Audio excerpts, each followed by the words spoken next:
everyone. Hi. Okay, if we're all here, we'll get started. Civic has told us that we're live.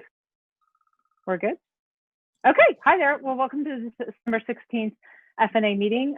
We actually have a brief agenda because we're going to shift our police pension fund to the full council, as we talked about last month.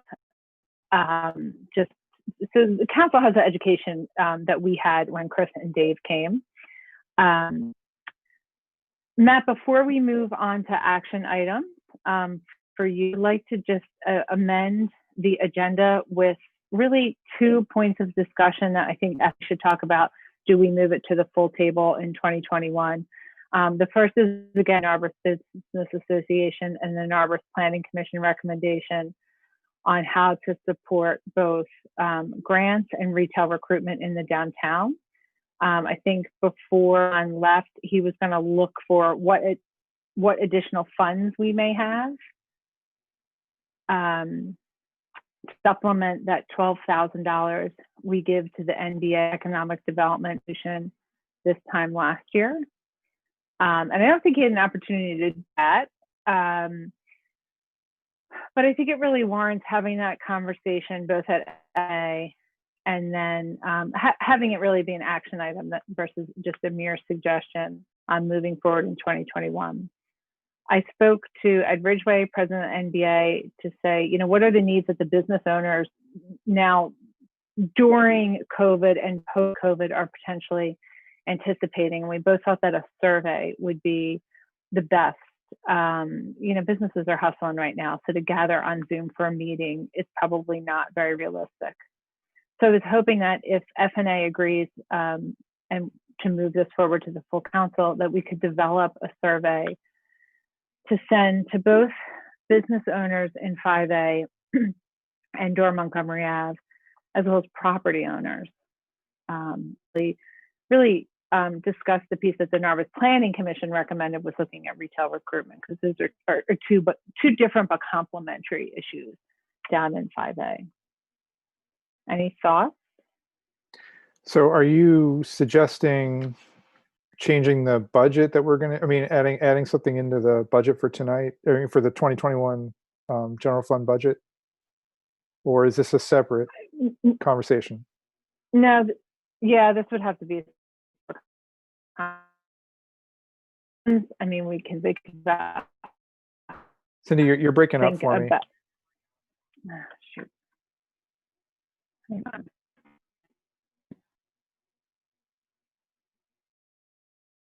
Yeah, she's frozen. Hold on.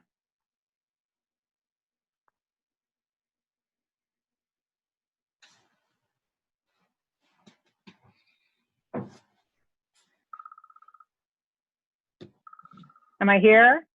You're here. Yeah. I hear you now.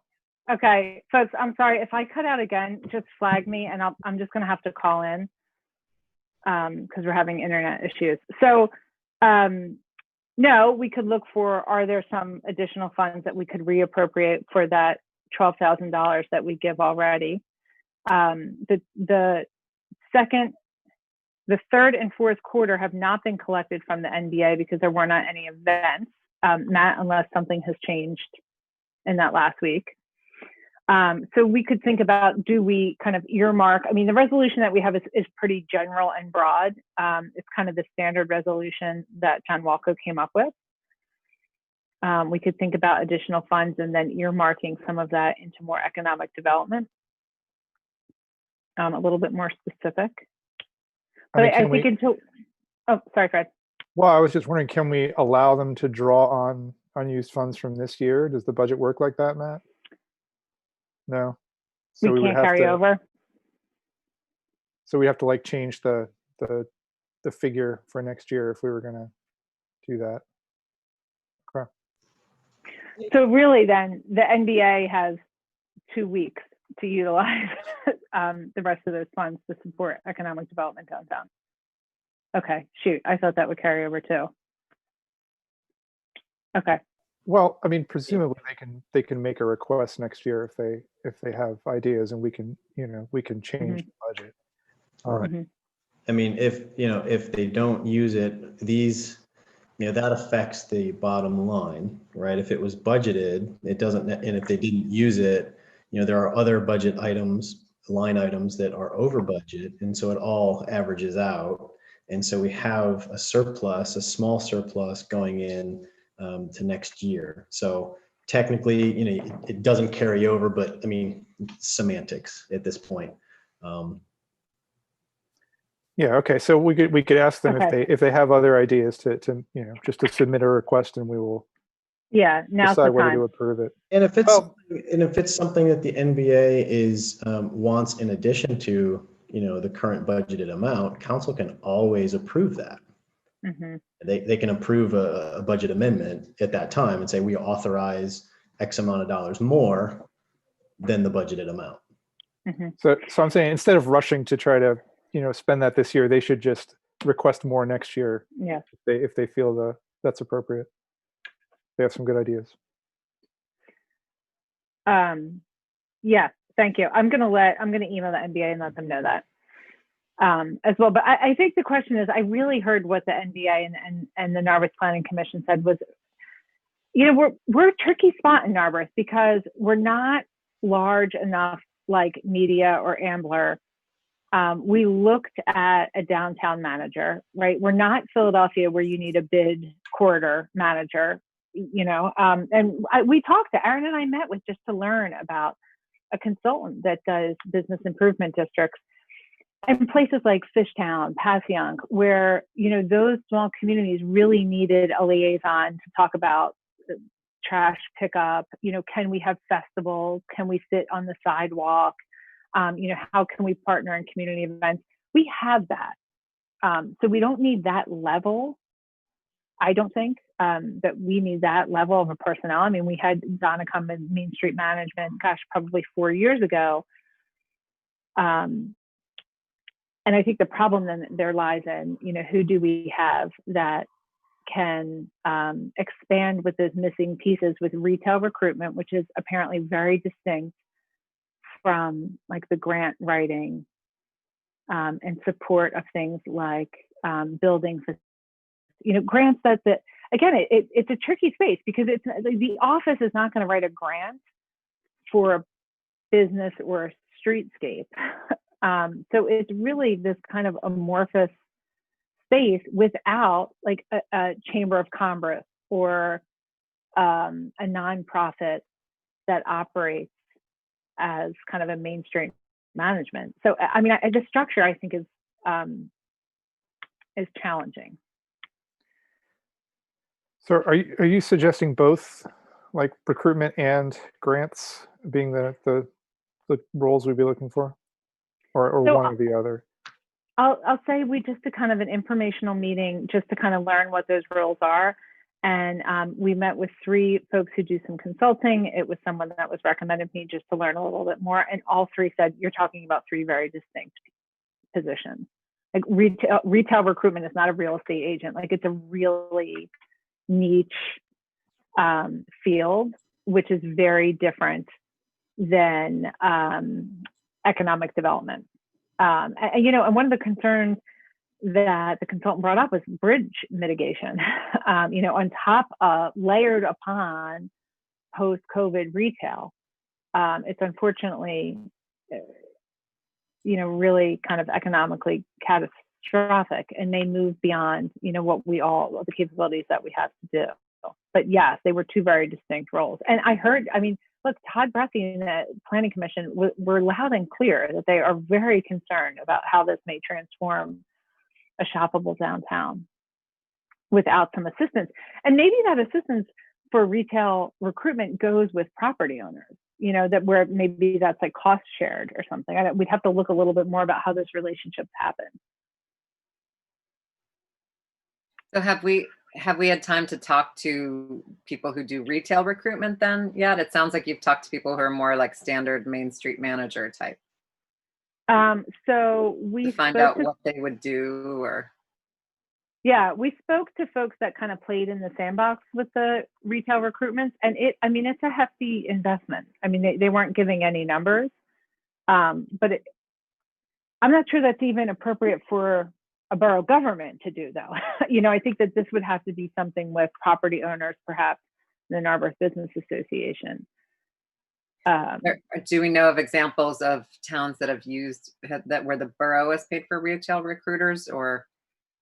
You know what, Mona? I have not looked into those details, but how I think it's largely structured, and Matt, correct me if you know more that I'm wrong, is in Ambler, let's say in media, I believe in Swarthmore too, there is a Main Street model where there is like the equivalent of our NBA. And then the council then gives those funds to support that entity and then steps back. There's right, Matt? Sorry to interrupt. Please. Almost. Like I know the Ambler example, their program it does not function like the NBA. It functions along with the business association. So the business association is actually a separate entity than the Main Street entity. And the Main Street entity is fully funded by their events. They put events on as a fundraiser, and that's where they generate their revenue. Mm-hmm. And it then goes back into the business district, and businesses similar to a business association, they contribute to it annually.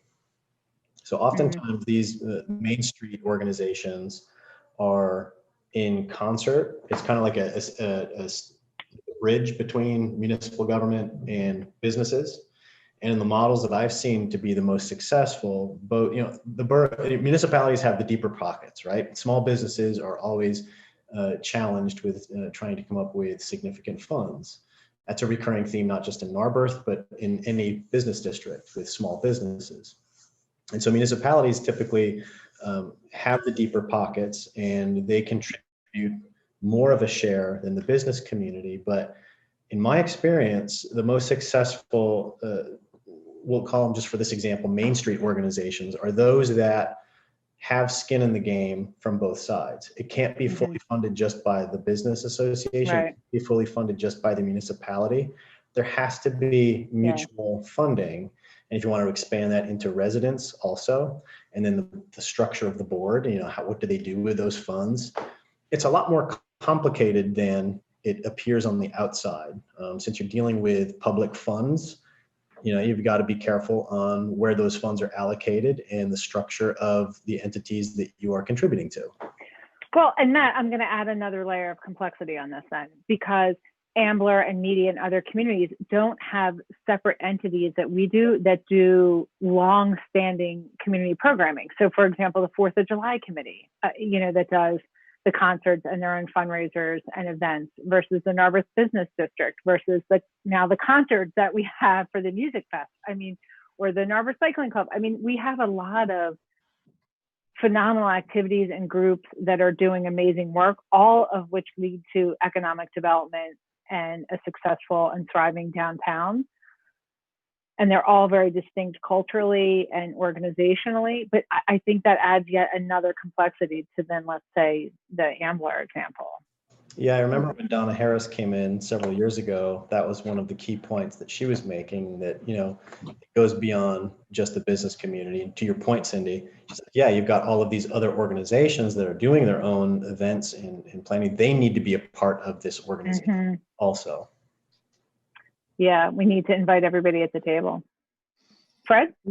Well, we don't really have a specific proposal at this point, right? Where we have several different ideas and ways we could go.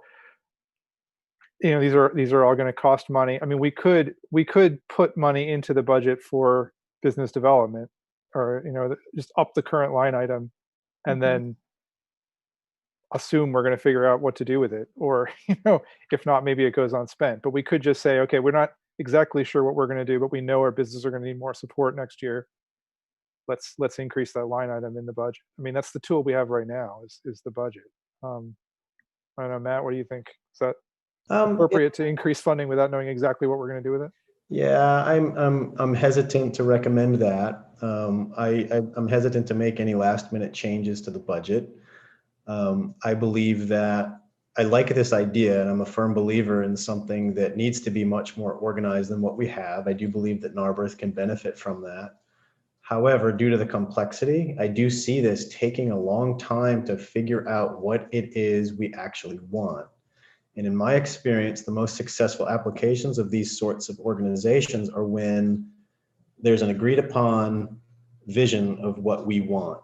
This is what we want. Right now, we're talking about a lot of ideas, and I like all of these ideas, but all of those ideas come with a cost.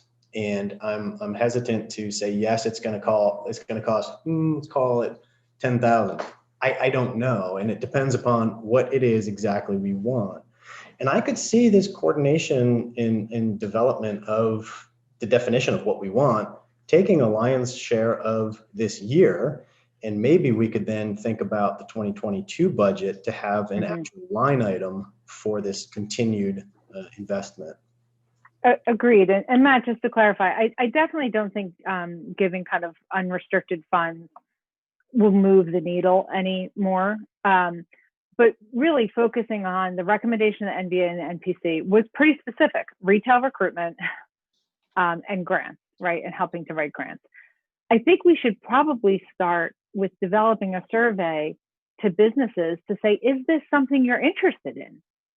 Right? I mean, we can't force a grant on a partnership with a business.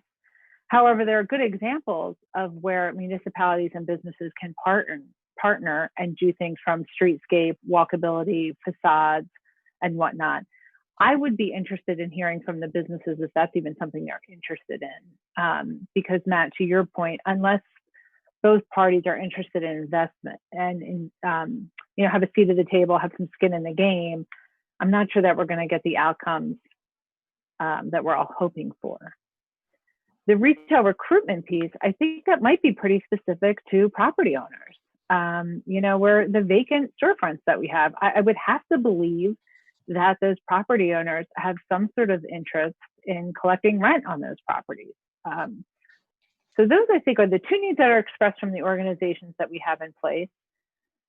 Two that we know as a council, it's outside of our role. It's certainly not the office's role. We have some funds dedicated. Perhaps we look at asking for more in this next year or reappropriating some funds. But I do agree with you, Matt. This would take a year just to put in place, and then we can by the time we get it in place, the new budget's going to be, at least get looked at in the fall. Right. That's the point I was trying to make. And that, I see us right now, there's a lot of ideas, and I don't feel as though we're at a point where it's concise enough to be able to develop a budget. And I could see, because of the complexity of our situation, and let alone it's still COVID going on, I do think that these details could take the lion's share of this coming year. And then, hopefully with the idea that we can hammer this out. And if this is something the council wants to move forward, we can have those details ready to go in next year's budget development. Agreed. Okay. All right. So right now you're asking for a survey, right? That's the current step that you want to push. That's forward. my recommendation. I mean, that's what I asked Ed Ridgway, president NBA, would it be helpful for FNA to meet with the NBA? And he just said, people are in the trenches. I think a meeting expectation right now is not realistic. If we could develop a quick survey to say, what are your interests?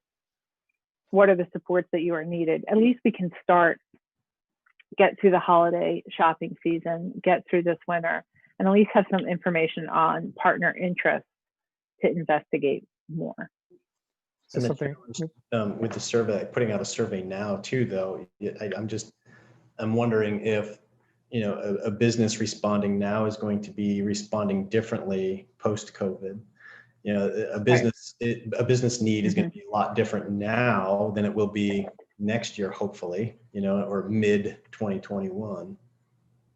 The survey, who do you envision developing the survey, and who would it go to, and I'd like to know more details about it. I think it's an interesting idea. I think it's something that this committee, the office, and the Narberth Business Association could collectively craft. I'm thinking more of almost when we did the plastic survey. We looked at other municipalities and what they use, so we could do a little research. I mean, I think the survey in itself is going to take a month to craft. I don't think it has to be as, for the plastic survey, we looked at validity and reliability, and we looked at the statistics. I think we're just trying to read the temperature. So I don't think I'm going in with the expectation that, we're doing pilots on the survey, but rather in lieu of a meeting where we can sit with businesses. I think there should be probably a business and then a property owner. I mean, because those are two very different asks. I mean, the folks that we talked to were pretty clear these are separate roles. They were also separate asks from both the NBA and the NPC. So we're looking at two different audiences. Just in the interest of mechanics, it's always a challenge for us being the borough administration, to get quality contact information for business owners, like property owners. And I'm just, I'm trying to think about any pitfalls. It would be a challenge to get everybody who really should be submitting this to submit it. So I'd like us to think about how we, an approach to remedy that. Also, I think it's a good point to talk about both business owner and property owner, because it's a completely different Two different needs. We don't, again, this points to the business privilege tax and property registration idea that Mona, you, Sean, and I had a long conversation about, in that the missing piece is the business registration. Is, that aspect of any business in Narberth must be registered, and then therefore that becomes a business license, and that from which we then have a tax roll for the business privilege tax. We don't have that right now, and that's something that we do desperately need. And we are hoping to look at that once we're full staffed in the office. And I do believe that once we have that level of data collection, we'll have a really good resource from which that we can make these connections to both the property owners and business owners. I mean, perhaps for now we could just use NBA's list of businesses. I mean, that would be the simple way to do it. They have presumably if they're going to partner with us, they could handle a lot of the distribution. Yep. I think that would be a good starting point. It's not a comprehensive list, because not all businesses are a part of the business association, but I think it would be a good start. Yeah, I think it's a good start too. And the NBA may have some of the property owner information that the office may not even have. Mona, you look like you were going to say something. Yeah, I think, for now, it seems like the most important immediate thing is bridge mitigation, right? So maybe instead of doing an all-out survey when things are changing rapidly due to COVID, maybe it would be a more narrowly tailored survey just focused on bridge mitigation efforts and grants around, something like that. And then I'm thinking like the retail recruitment sounds, I think that's going to be very important for our borough in the future, but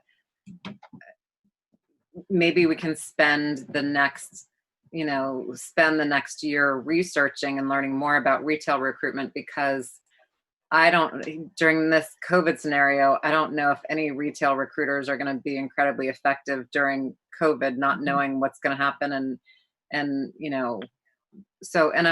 Anyway, and the other thing I was thinking is maybe we can spend, the next several months just learning more about Ambler and media. And they're really not that much larger than us. I was shocked to learn that Ambler's only like 1,000 or 1,500 people.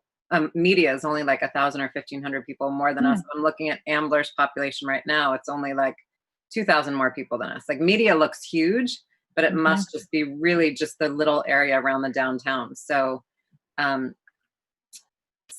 I think we could learn a lot from both places and try and figure out more of the, how that would fit into our complex model. Maybe we need to streamline, maybe we need to offer that possibility to streamline things in the future to people, I don't know, but and another thing, anyway, I'm not going to bring in another issue, but I think it is worth really looking more into both of those boroughs, because they are really roughly similar in population to us, even though the makeup may be different of like the way the town is shaped or structured.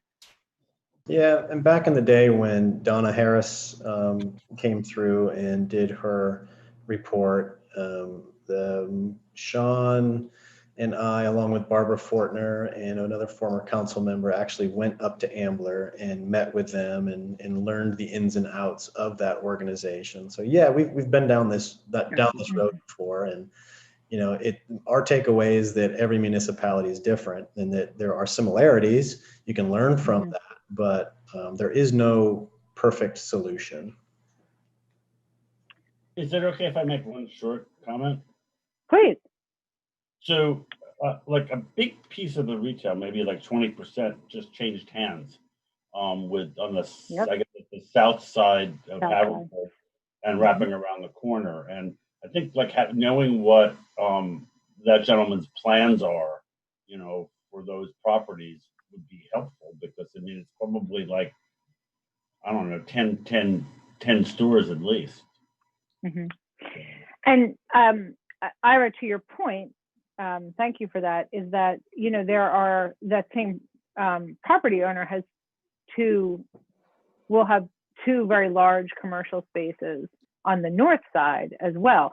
So, and, I think that this is where a conversation has to go with property owners as well, because they could very well be planning on hiring their own retail recruitment. And I think it behooves us to say, hey, we'd like to introduce you to our comprehensive plan. Why certainly the government is trying to dictate, nor can we, or should we dictate who goes into a property owner's stores.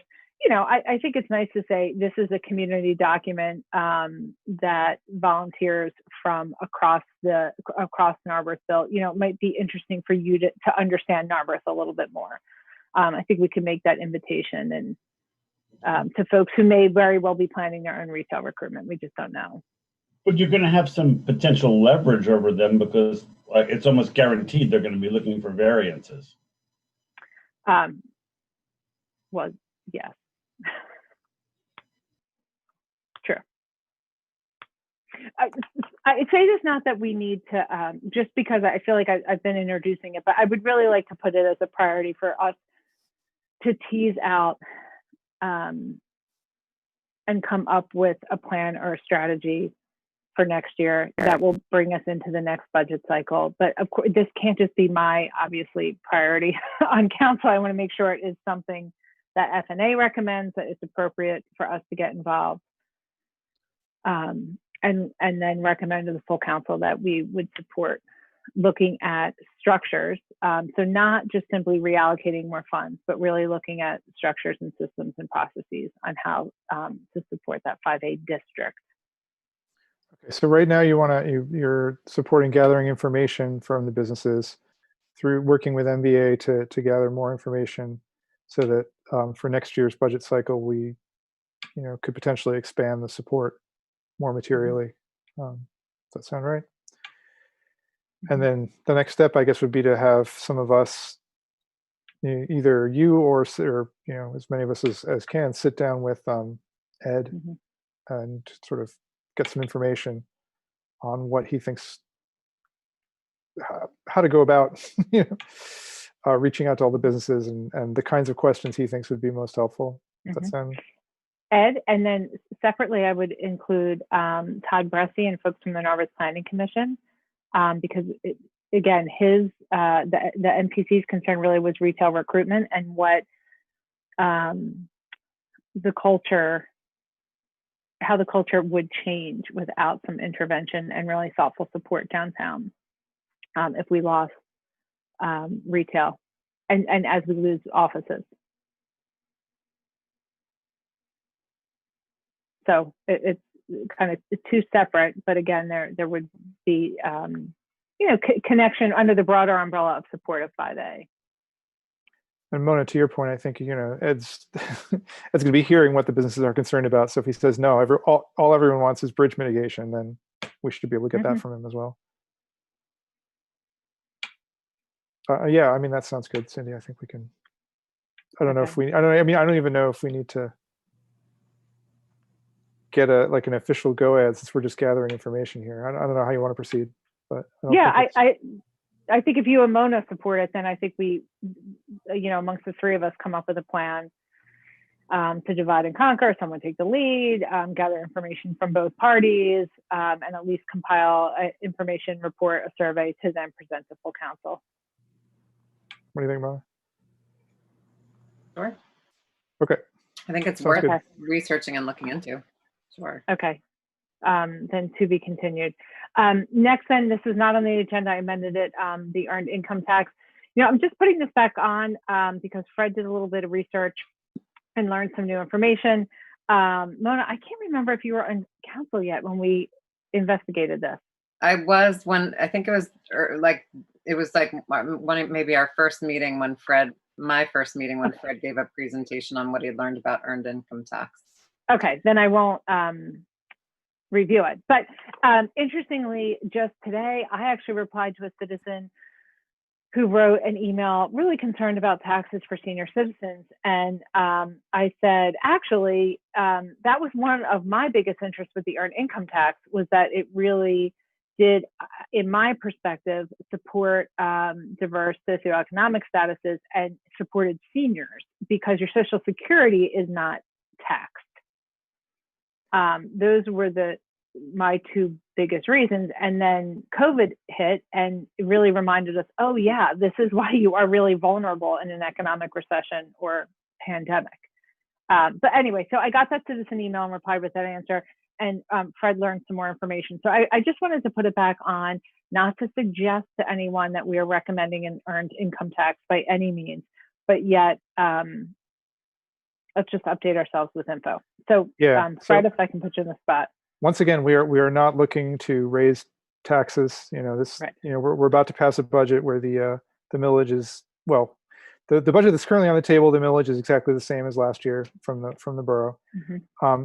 Earned income tax would be a way to sort of change the way that we receive our money. We would, we'd lower the property tax millage if we went this route, and then some the money that we did not collect from property taxes would come in from the earned income tax.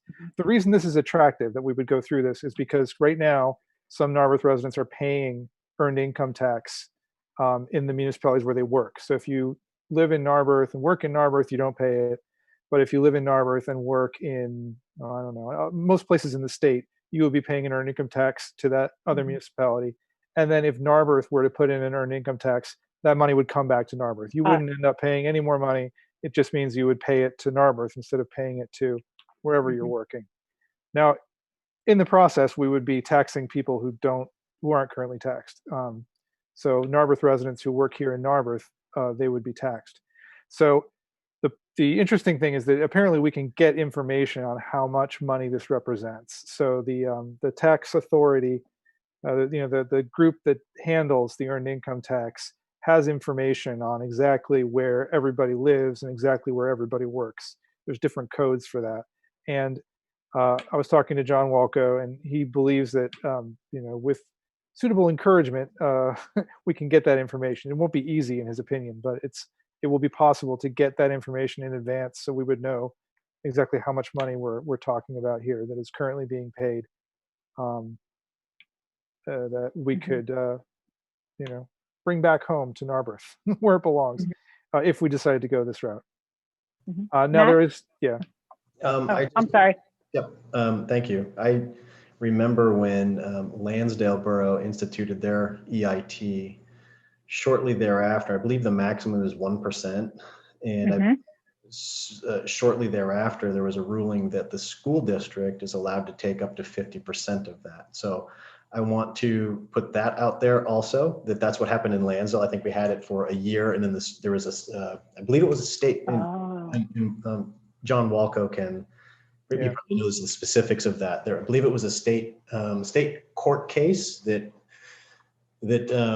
mandated that school districts are then legally allowed to take up to 50% of that municipal EIT. So right now I pay 1% total, 50% goes to Lansdale Borough, 50% goes to my school district. Yeah, we'd also need to figure out if that's the case. Right. I heard an opinion that since Lower Merion Township does not collect an earned income tax, that the school district can't then pounce on it, because council's considered this before, And I believe that's what they were told, was the school district couldn't immediately grab it, but it's definitely something we need to know before. And that's the other piece Yeah. in the message that I sent to Cindy, that we need to, or maybe I didn't send it, but I've got it on my list. That's the other question we need to answer Yeah. before really going through this route, is figuring out, if the school district is just gonna impose its own tax. Because that would make it a lot less attractive. You're right. Yeah, I mean, it defeats the purpose in my mind if the school district is going to take 50%. If not, then it still remains something that is attractive, particularly when we see that the cost of housing go up, and then I'm assuming then that incomes are going up on folks that are coming in and buying $1.4 million houses. And if we could capture kind of an equitable tax and an earned income tax while supporting seniors and diverse social economic statuses, that's very appealing, I think, and speaks to our comprehensive plan, quite honestly. Well, I'll tell you, if I'm happy to gather more information here and discuss it later in the spring, it's just going to involve John Walco time. So as long as we're comfortable asking John Walco to, help us out with this, it's solicitor time. So. Matt, did you have a comment? And then I'll go to Mona. I was just going to say, to the point about, I don't know about how it applies to EIT and school districts not being allowed to take that EIT if Lower Merion Township doesn't. I say that because from a payroll standpoint, Lower Merion School District has a local service tax, which is different than an EIT. And it's different for Lower Merion Township residents versus those who work in Narberth.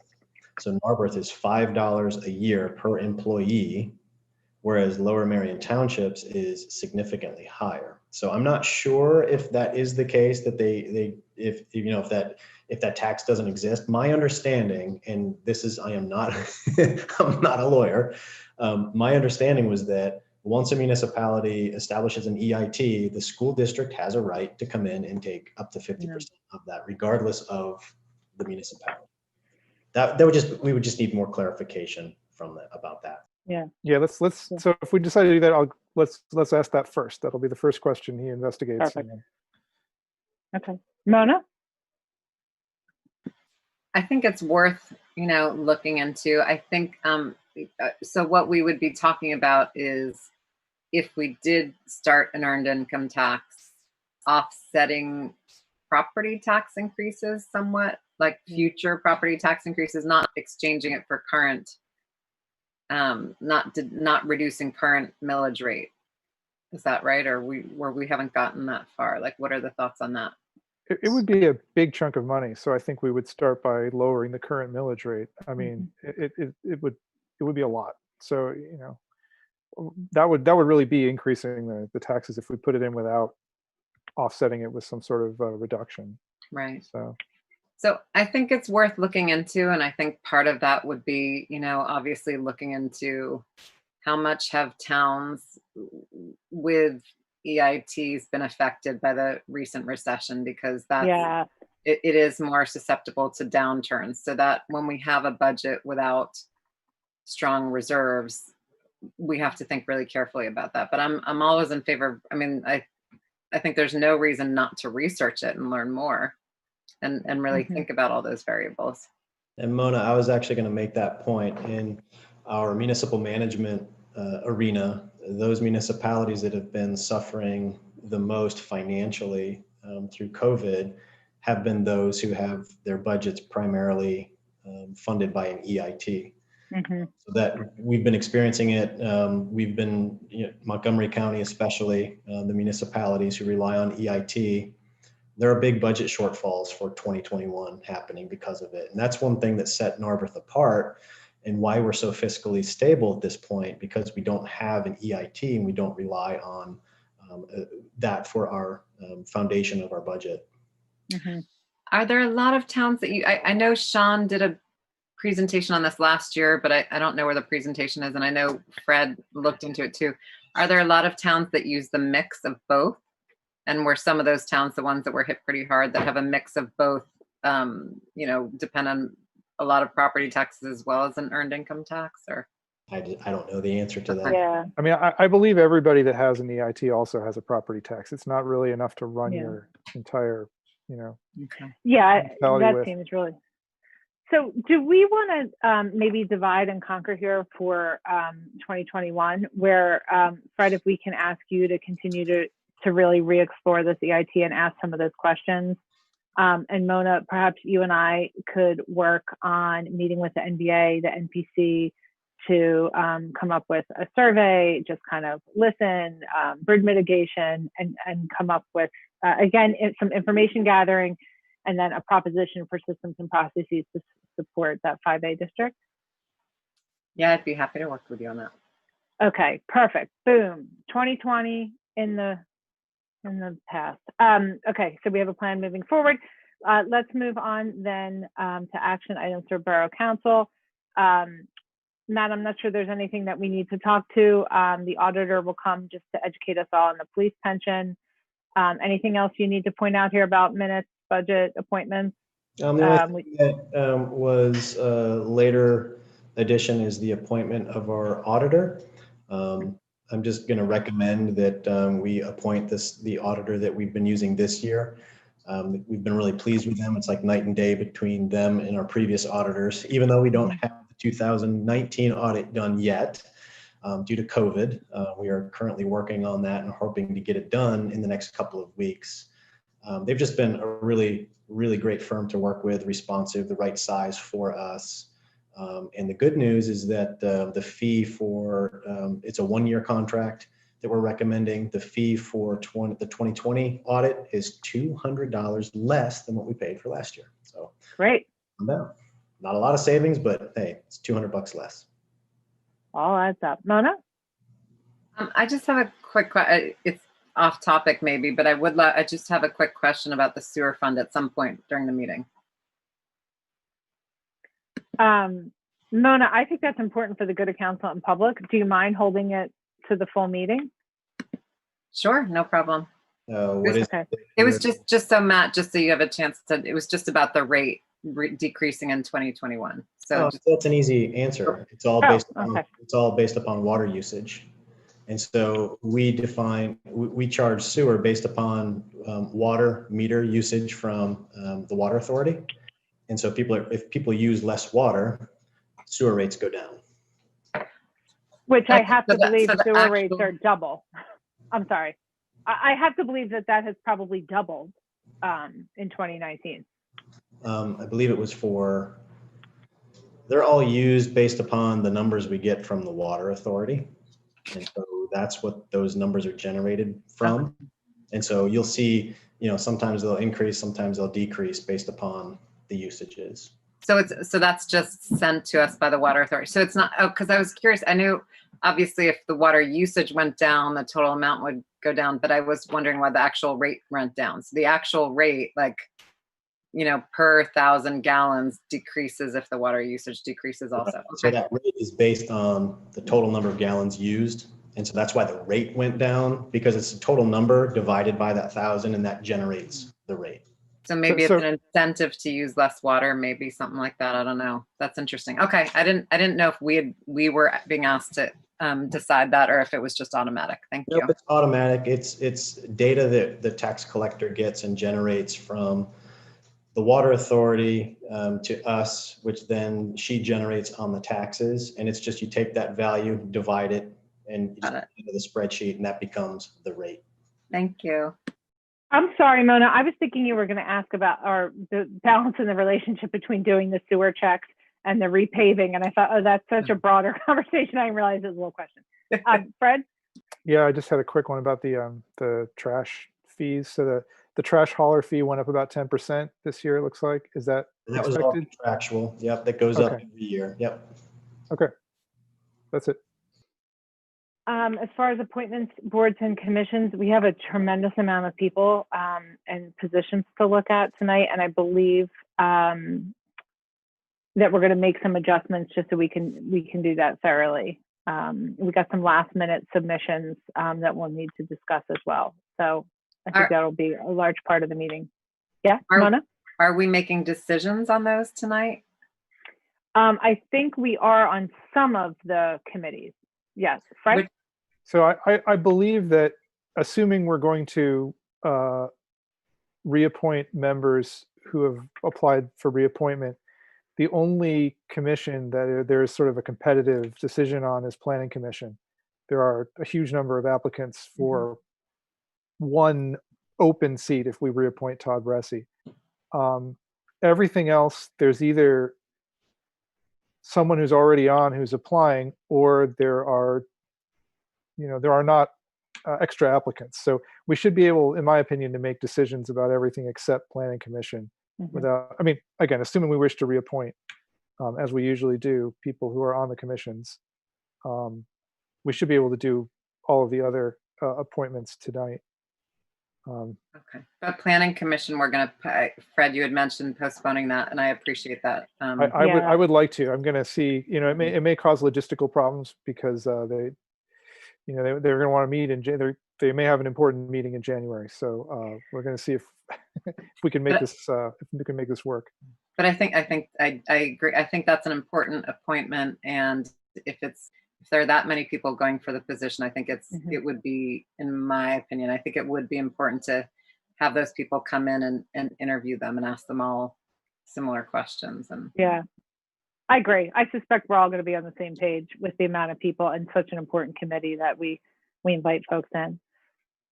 Okay, if there's not any other more comments from you, Matt, I'll open up to public comment. Ira or Serge, any comments for the good of the group? No comments. Hello. No comments. Okay. Well, then with that, let's adjourn FNA, get some dinner, and I will see you all at 7:30.